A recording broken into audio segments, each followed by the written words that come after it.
Hello and welcome to PHGS News. Today we'll be covering topics like the school buses, weather report and a few snow days that we've had. But first up, we have a report on Stephen Hawking's tragic death. Hi and welcome. Today we're going to interview two science teachers about Stephen Hawking's death. The two science teachers are Miss Richards, Head of Science at Prince Henry's, and Mr Walker, a physics teacher at Prince Henry's. Now going to go over to Izzy and Joel, who will be interviewing Miss Richards. Hello, today we're going to be interviewing Miss Richards about Stephen Hawking's passing. Stephen Hawking was an amazing physicist and he was diagnosed with ALS at the age of 21, was given 2 years to live. Luckily he surpassed that and lived till age 76 and sadly died on the 14th of March. How do you feel about his passing? I'm very sad. Obviously, it's a huge loss to the science community. However, how fantastic that he had such a long life and really enjoyed his science and physics. What do you think was his greatest achievement? I think it was inspiring so many young people, and not inspiring them just in terms of science, but inspiring them to overcome adversity and really go for it and enjoy something and push themselves further. Thanks. This is the second interview about Stephen Hawking's passing. We will be interviewing Mr Walker, who is a physics teacher, and trying to get his point of view on Stephen Hawking's passing. We'll interview Mr Walker about Stephen Hawking's death. Your favourite achievement and is like most inspirational? Well, he discovered that black holes aren't completely the end of everything, and that because it was sort of thought that black holes would just absorb everything around them, and that would be the end of that. What he discovered was black holes very, very slowly actually give out or emit some of their material, and would very, very slowly, over a long time, slowly reduce the amount of mass they've got, and eventually would stop being black holes. So. And that stuff that's given out by black holes is called Hawking radiation, and I think he'll be remembered for that pretty much forever, for thousands of years probably. How do you feel about Stephen Hawking's death? I feel quite okay about it because I didn't know him personally, and I think he had a fantastic life, given that he was given 2 years to live and then ended up living 55 years and becoming massively successful, famous, making a huge impact on physics and science. I think he had a really good life, and he died in his mid-70s, which isn't a bad age. So I feel, I think his family will celebrate that, and I think that's all okay. Thank you. So, this has been Izzy, Maisie, Joel and Cody. Interviewing two science teachers, one head of science and one physics teacher, about the passing of Stephen Hawking. Thank you, Izzy and Joel. Now on to the next report, which is about sports role models. Hello and welcome to Sports at Prince Henry's. Here we have just a few of our successful sporting students who all studied right here at Prince Henry's. When I was at school, I loved sport. So for me, I really wanted a job where I could still be involved in sport and be part of sport and so on. And I also had some fab PE teachers that I really loved when I was at school, and so I wanted to be just like them. What did it feel like teaching students in the Do you know what? I really loved teaching all students at Prince Henry's. I feel like we have some amazing students that are really committed to their learning. I feel like it's a lovely community, both as a school and as a town itself.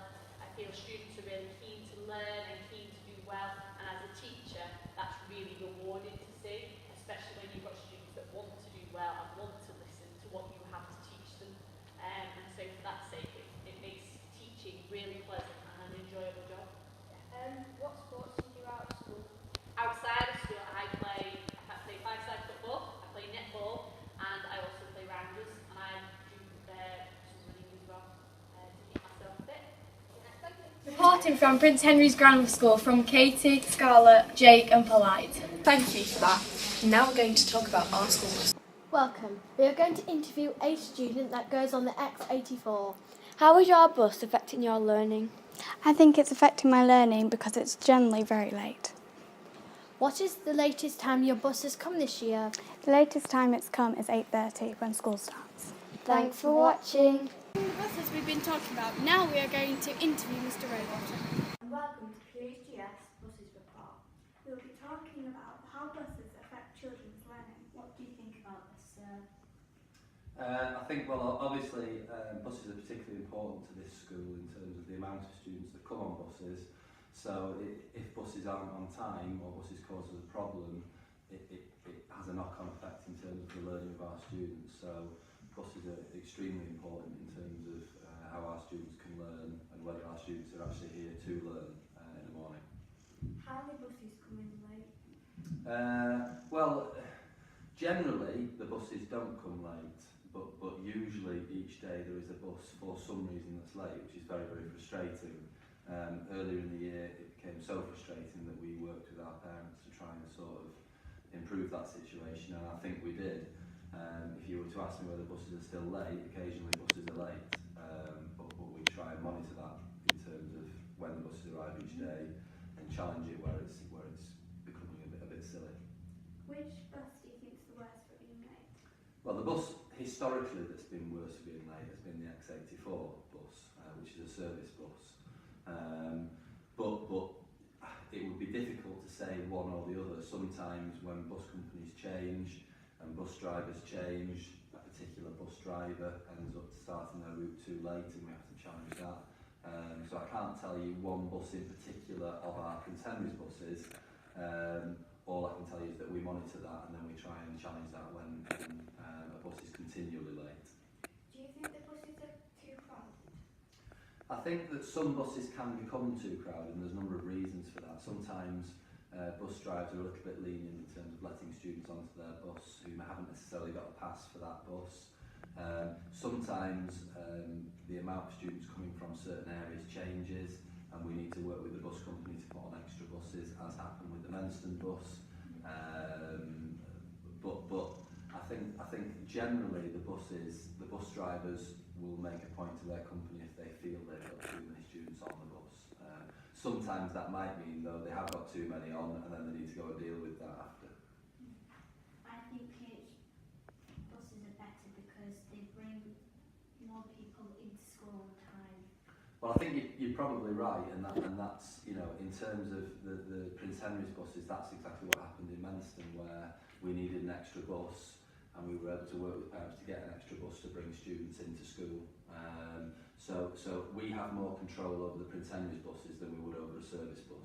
Although, if you ask me, we still don't have quite enough control because they are owned by companies and they're not owned by the school, so we don't have direct control. Thank you for watching. Thank you for that report about the buses at PHS. Now we're moving on to the weather. Hello and welcome to the BBC School Weather Report from Thursday the 15th to Sunday the 18th. It was started off quite grey and miserable on this Thursday morning with on and off rain, and it should stay like this for the rest of the day at around 5 degrees with winds coming from the east. Tomorrow it will be slightly colder and cloudy with some rain. Remember to take care, there's a yellow warning of snow and ice. The amber snow and ice warning carries on into Saturday with a low of -1 and a high of 1. Sunday will still be cold, there will be no snow for most of the day. Thank you for listening. Now I pass on to Isabel and Oliver, who'll be talking about the recent snow days and how it affected the school. Stay safe. For our amazing report. Now on to snow days. Many people find snow days very good because it means no school, no homework and a day in the snow. But in other ways it can be very bad. Let's get into the nitty-gritty details. The snow days are that foods that will be made for that day will have to be thrown away because they would have gone out of date. Also, students will have missed out on many days of school because of the weather. And now over to Oliver. Yes, well, picking on from what Evan said, students about to take their GCSEs will lose vital learning time, which may cost them marks in the test. Yes, that's 15 hours of school, which equates to 15 lessons, which can cost you everything. Now, over to the interview with Mr. Lillington. What criteria has to be met for the school to be closed? On a snow day, school always tries to stay open if it can. That's what we're here to do. Really, it's about how safe it is for staff to get into school to make the building and the school open for students to get into school. So it's two big things we're thinking about really. Can we get the teachers here to be able to teach the lessons? But also, is it safe for students to travel into school? And that's a really hard decision because it's the weather. It's usually changing by the second, so you don't often know until you actually get here. And even then, the weather's changing. You don't actually know whether the buses are running, what the traffic is like, and whether the teachers are going to be able to get into school, and whether the students are. Thank you. And what are the disadvantages of snow days, educationally? I think there's quite a lot of disadvantages of snow days. That's why schools always think really carefully before they close, and they don't close if they can help it. Because of the lost teaching time, any time we allow students to miss lessons or teachers to miss lessons for trips or anything, we have to balance what the gain is against what they've lost in teaching time. And the thing about snow day is obviously there isn't really a gain. It's not like having an educational visit. Everybody's missing out on their lessons. So snow days really are the last resort when it's not possible to open the school. Okay. If anything, do schools gain anything from snow days? I mean, I suppose the one thing that they do provide is just the chance for teachers to use that time as they do for marking and for preparing and assessing and all the things that they would do anyway. So although teachers might not always be in school on snow days, they are still working at home to provide the education they need to and do the work they need to. But I wouldn't say that that's overall a benefit. Clearly that's a good thing, but they'd much rather be in lessons teaching students so that they can continue their education. So overall, no, snow days are really a last resort and something we'd rather avoid wherever possible. Oh, thank you. Okay. Thank you. Thank you for that. And now that I'm Martha. And today we're going to be doing a segment on school funding and what exactly it is spent on. Each year the government gives £4,700 per child. First we talked to Mr. Conji, who's head of music. How often do you get money to spend on your department?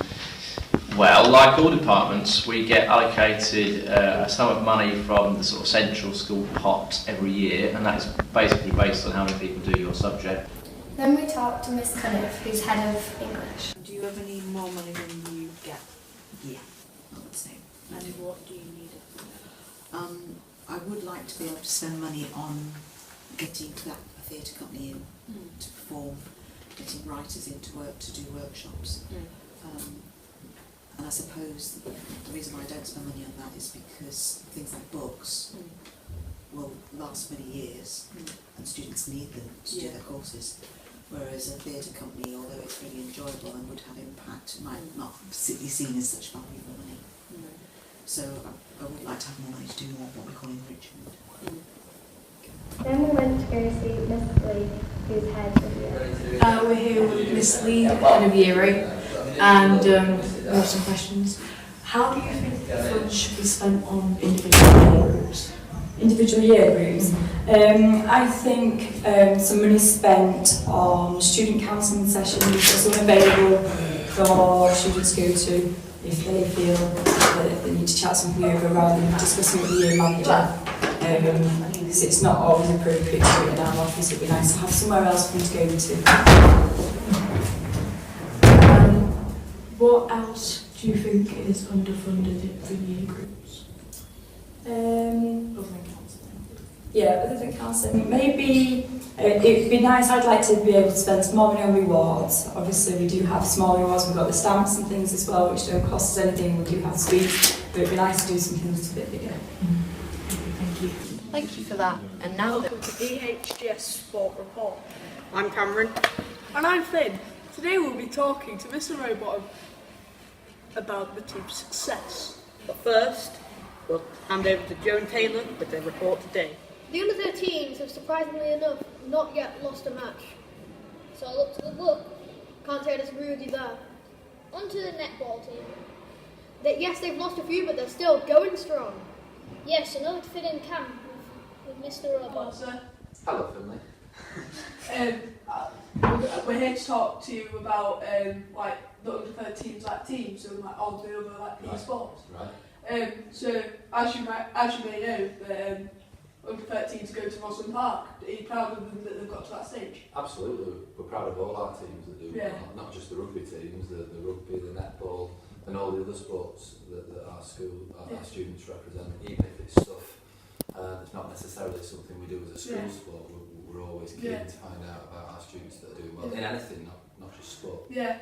Do you have any like sport that you'd like to play? That I would like to Yeah, play. like Well, football. when I was young, I played all sports and enjoyed lots of sports, but I particularly played cricket and football.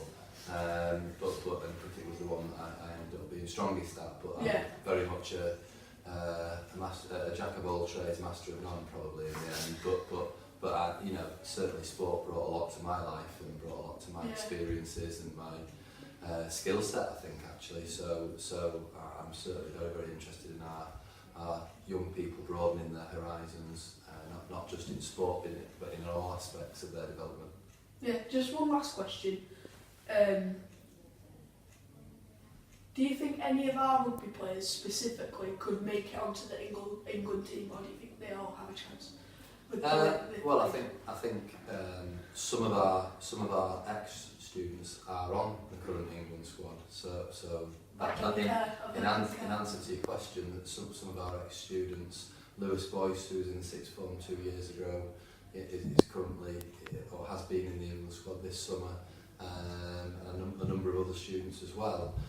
Can everybody play for their country? The answer is definitely no, because some students end up excelling as other students end up excelling in other things. But certainly the aspiration of going as far as you can, and for some students that ends up being representing their country, is fabulous, and I would encourage all students to sort of aim as high as they can. But sometimes you've got to be a bit realistic. Like, I played a very good level of cricket, but I wasn't quite good enough in the end to play professionally, and I was happy with that in the end, because not everybody can be. Yeah. Alright then, that's all. Thank you for letting us interview you, sir. No problem. Thank you, Mr. Rowbottom, for that valuable contribution. Well, back to the studio. Thank you for that amazing thoughts report. Sadly, that's all for now.